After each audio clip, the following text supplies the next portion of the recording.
Hoy desde acá, de la Cámara de Senadores de la Legislatura de Mendoza, de un lugar emblemático como es la biblioteca de esta honorable legislatura, es que me quiero posicionar en poder plantear algunos puntos que nos vienen dando vuelta en relación a algunas figuras importantes como es lo que sería el intelectual orgánico o cómo tomamos como verdades cuestiones que en realidad son precisamente cuestiones netamente culturales, o cómo se divide lo bueno de lo malo, desde dónde, y también en ese sentido, por qué ciertos proyectos que nosotros consideramos que son o que amplían derechos como para personas con discapacidad, personas con trasplante, adultos mayores que les quieren quitar los remedios, etcétera, para muchos son consideradas banalidades o gasto del Estado y para nosotros tiene otra consideración completamente diferente.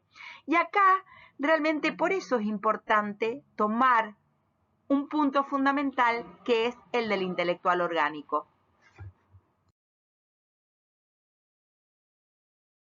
Estoy convencida, plenamente convencida, de la defensa y la lucha constante por la universidad pública. Con control, sí. Con auditoría, sí. Que llegue a todos, que realmente pueda generar procesos inclusivos, pero también que sea beneficioso para la comunidad donde está inserta esa universidad. Por eso esta propuesta intenta hacer un pequeño aporte a la construcción de conocimientos, no conocimientos teóricos, sino conocimientos en el término en general, pero también de prácticas que apunten a la emancipación de las comunidades con las que nos vinculamos, con las que trabajamos, con las que realmente nos relacionamos, promoviendo discursos, prácticas reconstructivas y proponiendo lecturas críticas a lo que está pasando. Y sabemos que es muy difícil hoy pensar desde una lectura crítica, pero no podemos permitir determinadas situaciones que se vivencian o que vivencian hoy las mendocinas y los mendocinos.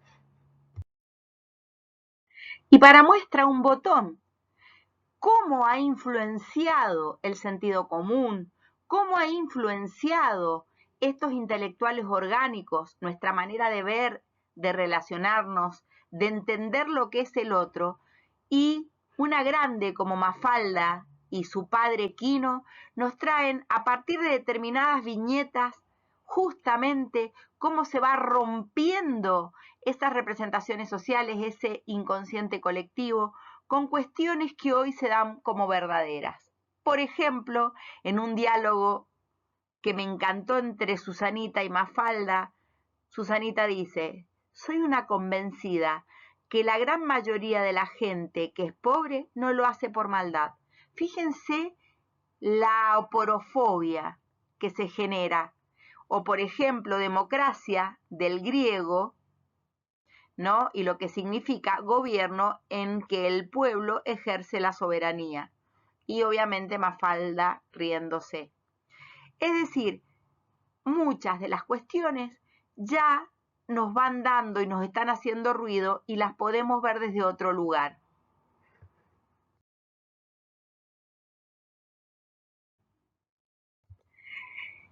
Nos hemos dejado de buscar y al final del camino nos encontramos donde partimos, conociendo el lugar como si lo viéramos por primera vez. ¿Será un déjà vu? ¿Se repite la historia? Esto nos hace reflexionar Luis Fernández. Y acá estamos perdiendo muchas de nuestras conquistas y nos vamos a quedar quietos. Vamos a permitir justamente lo que está pasando o vamos a tomar cartas en el asunto y vamos a hacer algo. Fíjense en la reunión, en la jornada que hicimos de las escuelas técnicas de Mendoza, los inventos que hicieron jóvenes que van desde los 13 a los 18 años. La verdad, desperdiciados para una provincia industrial que es fundamental. Pero esto no lo puedo hacer sola, jamás lo hago sola. Lo hago con todos ustedes, pero también con un gran equipo de trabajo que todos los días está al pie del cañón, tratando de rescatar todas las opiniones, las críticas, las crisis, los problemas que tienen las mendocinas y los mendocinos para poder realmente fortalecer nuestro plan estratégico, el plan Crece. Hay un tema que es fundamental, trayendo lo que planteé al principio, cuando hablábamos de la influencia que tienen determinados sectores y determinados actores en el pensamiento, en la ideología y en las acciones de las personas. Y acá Gramsci nos trae algo muy importante, que es cómo se manifiesta este dominio a través de dos elementos fundamentales, o la fuerza, ¿sí?, o este dominio como dirección intelectual y moral. Es decir, acá surge la figura importantísima que pueden ser periodistas, intelectuales, científicos, etcétera, que Gramsci le llama el intelectual orgánico. ¿Y ese intelectual orgánico a qué bloque? Al bloque histórico dominante. Y en este sentido, acá es donde viene el problema. ¿Por qué viene un problema? Porque precisamente se considera este planteo de este bloque como dirección intelectual y moral como la verdad. Entra y penetra en nuestras representaciones sociales, en nuestro inconsciente colectivo. Entonces, es muy difícil de cuestionar. Pero Gramsci nos da una solución y nos dice que todo orden hegemónico es susceptible de ser cuestionado, no solamente por discursos, sino también por prácticas contrahegemónicas, obviamente que van a intentar desarticularlo. Y acá hay un elemento fundamental, que es la crítica, que no nos vendan el buzón, hacer explícito lo implícito, la crítica como elemento central de la intervención contrahegemónica, la crítica tratando de hacer visible lo que para muchos es invisible. Y en este proceso, esta hegemonía, realmente la trae esta imagen de esta explotación de algunos países sobre otros y cómo nos han hecho creer que todo es al revés.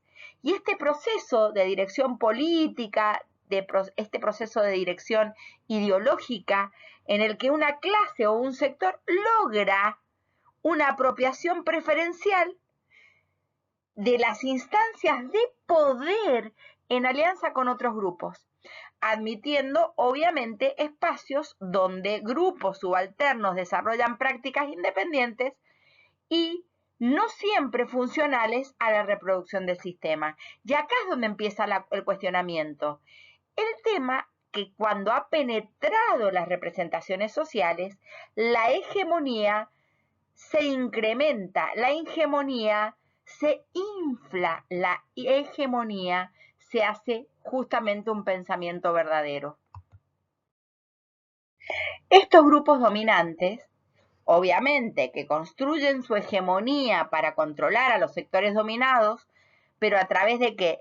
De la imposición de un conjunto de significados, de percepciones, de explicaciones, valores y creencias. Díganme hoy si no lo vemos. ¿Cómo hemos retrocedido en los derechos? ¿Cómo hemos retrocedido en lo que pensamos con respecto a memoria, verdad y justicia? ¿Cómo hemos retrocedido en relación a los derechos de las minorías? Precisamente estos significados, percepciones, explicaciones, valores y creencias empiezan a naturalizarse o a normalizarse, como dice Foucault. Entonces, cuando hablamos de grupos hegemónicos, precisamente hablamos a que esa hegemonía es impuesta a través de distintos mecanismos que van penetrando en el inconsciente colectivo.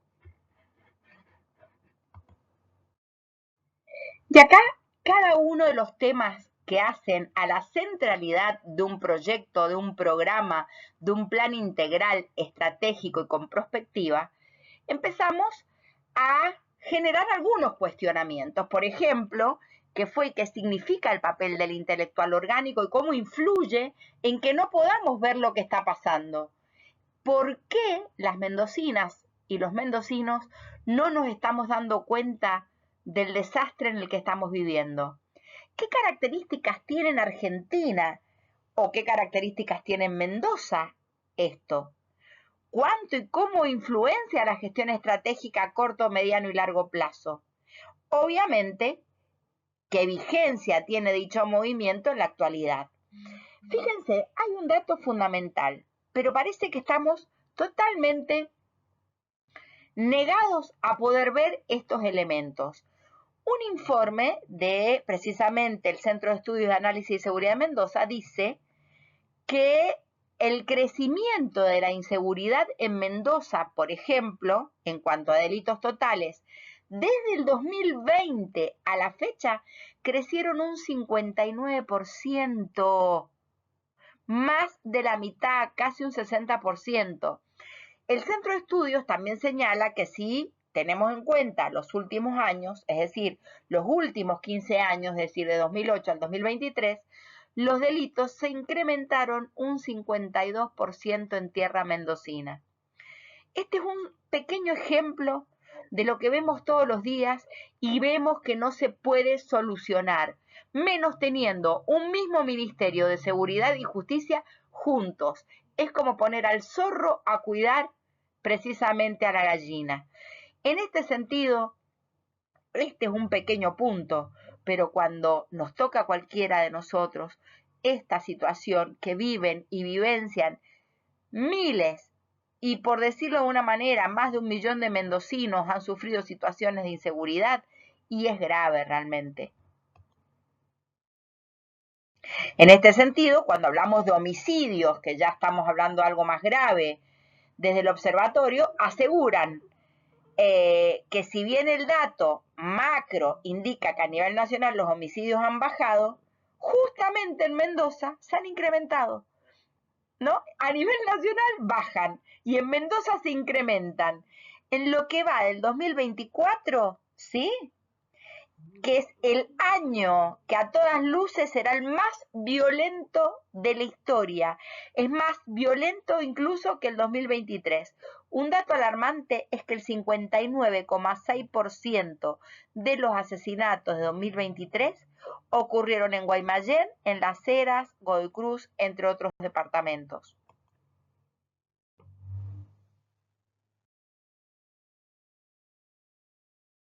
Entonces, ¿qué hacemos con la inseguridad? ¿Qué hacemos con este tema? Entonces no es un tema pasado, sino que nos visita, nos revisita por distintos e incluso antagónicos caminos. Y continúa vigente la lucha de los sentidos en el interior. Pero ante estos problemas que fuimos analizando uno a uno junto con el equipo, se elaboró un plan integral materializado en programas, proyectos y leyes, pero junto a vos, junto con todos ustedes. De acá surgieron 21 proyectos de ley, 10 proyectos de resolución, 20 pedidos de informe, 25 proyectos de declaración. Obviamente, los proyectos tienen que ver con todo esto que es lo que se plantea como Mendoza Integral. Aspectos que están emergiendo, pero aún no se manifiestan, pero vienen con una fuerza arrolladora. Es decir, ahora, ¿quiénes y cómo podrán cooptar esa fuerza, esas ideas, esas acciones de los ciudadanos que quieren realmente una verdadera transformación? ¿Quiénes son los que tienen las capacidades y habilidades para poder generar estos procesos de transformación? Y acá otra vez Mafalda, una cosa es un país independiente y otra cosa es un país independiente.